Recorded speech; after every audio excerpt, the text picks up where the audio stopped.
हाँ बोलो, पहला प्रश्न क्या है? बच्चे की लड़तुलित मुस्कान पर कवि के मन पर क्या प्रभाव पड़ता है?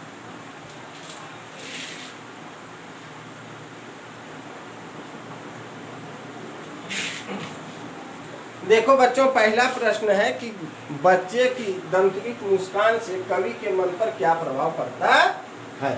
ये पहला प्रश्न है। इसमें क्या है कि बच्चे की जो दंतुरित मुस्कान है उससे नागार्जुन अर्थात कवि के मन पर यह प्रभाव पड़ता है कि तुम्हारा यह मनोहारी मुस्कान इतनी आकर्षक, इतनी रोचक और इतनी अद्भुत आकर्षण है कि उससे क्या है कि तुम्हारे स्पर्श से पत्थर दिल वाले व्यक्ति भी पिघल करके वह दयालुता ग्रहण कर लेगा और साथ ही साथ मृत प्राय व्यक्ति भी जीवित हो उठेगा। फिर से एक बार बच्चों, क्या है कि नागार्जुन को वह मनोहारी बच्चे की जो दंतुरित मुस्कान है वह इतनी रोचक, आकर्षक और मनोहारी लगता है कि उससे वे अंतर आत्मा में सोचते हैं कि तुम्हारी यह दंतुरित मुस्कान को ही देख करके शायद कठोर से कठोर व्यक्ति भी पिघल करके मोम की तरह प्रेममय हो गया होगा और साथ ही साथ मृत प्राय व्यक्ति भी तुम्हारे इस मुस्कान को देखकर जिंदा हो गया होगा। अगला प्रश्न, बच्चे की मुस्कान और एक बड़े की मुस्कान में क्या अंतर है? बच्चे की मुस्कान, दूसरा प्रश्न है बच्चों कि बच्चे की मुस्कान और एक बड़े की मुस्कान में क्या अंतर है। इसमें यहाँ सामान्य तौर पर समझना है कि बच्चे की मुस्कान स्वाभाविक होती है, उसमें किसी तरह की बनावटी नहीं होती है और वह बहुत ही रोचक और आकर्षक होता है। वहीं बड़ों की मुस्कान भावपूर्ण हो सकता है, व्यंग्यात्मक हो सकता है या क्या कहते हैं, भावपूर्ण हो सकता है, व्यंग्यात्मक हो सकता है और दिखावटी भी हो सकता है। यानी पुनः एक बार समझ लें कि बच्चे की मुस्कान स्वाभाविक होती है, इसमें किसी तरह की लाग और दिखावे नहीं होता है, जबकि बड़े की मुस्कान जो है बनावटी हो सकती है, व्यंग्यात्मक हो सकती है और रहस्यपूर्ण भी हो सकती है। चला अगला प्रश्न, कवि ने बच्चे की मुस्कान की सौंदर्य को किन किन बिंबों के माध्यम से व्यक्त किया है? कवि जो नागार्जुन है बच्चे की मनोहारी दृश्य को किन किन बिंबों में प्रस्तुत किया है। तो सर्वप्रथम बच्चे की जो धूल दूषित गात को इतनी आकर्षक और प्यारा बतलाया है कि उन्हें जलजात अर्थात कमल से तुलना किया गया है कि जिस तरह से कमल तालाब को छोड़कर मेरे आंगन में खिल उठा है।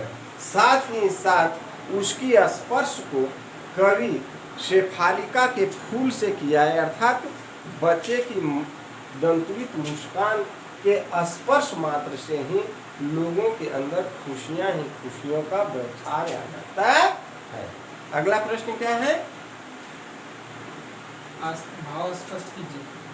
छोड़कर तालाब मेरी झोपड़ी में खिल रहे जल जाओ। देखो कितना सुंदर है। भाव स्पष्ट करना है तो ये लिखना होगा कि प्रस्तुत काव्य हमारे पाठ्य पुस्तक क्षितिज के पद भाग यह दंतुरित मुस्कान से लिया गया है। इसके कवि नागार्जुन हैं और वे कहना चाहते हैं कि बच्चे की जो यह धूल दूषित गात है उसको सुंदरता को देखकर हम यह कह सकते हैं कि जिस कमल को तालाब में खिलना चाहिए था उस तालाब को छोड़कर मेरी झोपड़ी में अर्थात घर में या आंगन में खिल उठा है।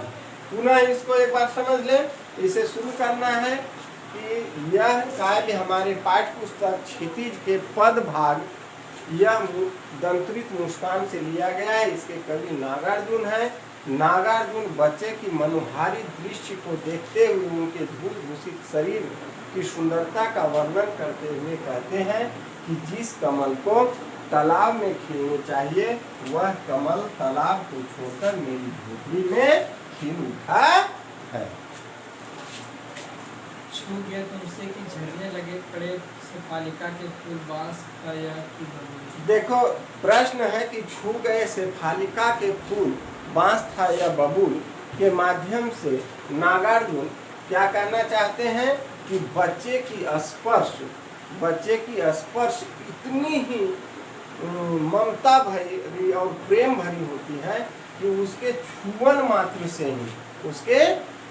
मात्र से ही क्या होता है कि मंदिर में प्रेम उमड़ आता है, अर्थात खुशियां व्याप्त हो जाती है।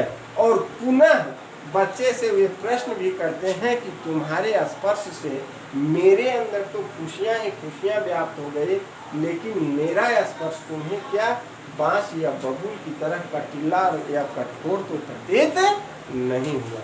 बच्चों यहाँ ध्यान देना है कि पहला का जो हम कहे थे कि प्रस्तुत काव्य हमारे पाठ्य पुस्तक क्षेत्रीय के पद भाग या दंत्रिक मुस्कान से लिया गया, इसके लेखक नागार्जुन है। यह दूसरा पाठ में भी पूर्व में जोड़ ही लेना अति आवश्यक है। चलो अगला। तो ठीक है, धन्यवाद बच्चों। इसे पुनः बना लें, अगर किसी तरह की कोई परेशानी हो तो पुनः इन्फॉर्मेशन करें, मैं इसे पुनः बतलाने का कोशिश करूँगा। धन्यवाद।